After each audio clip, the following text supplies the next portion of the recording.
আবৃত্তি করছি কবি সুকুমার রায়ের লেখা সৎপাত্র কবিতাটি।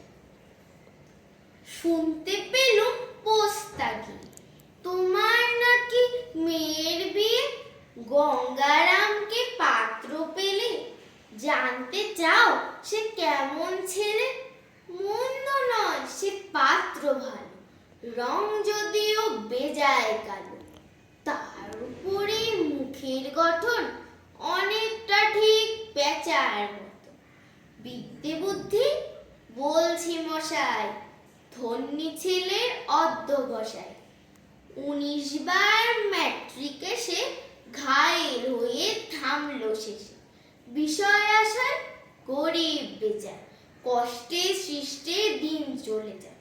মানুষ তো নয় ভাইগুলো তার, একটা পাগল একটা গোয়া, আরেকটা সে তৈরি ছেলে, চাল করে নোট গেছেন জেলে।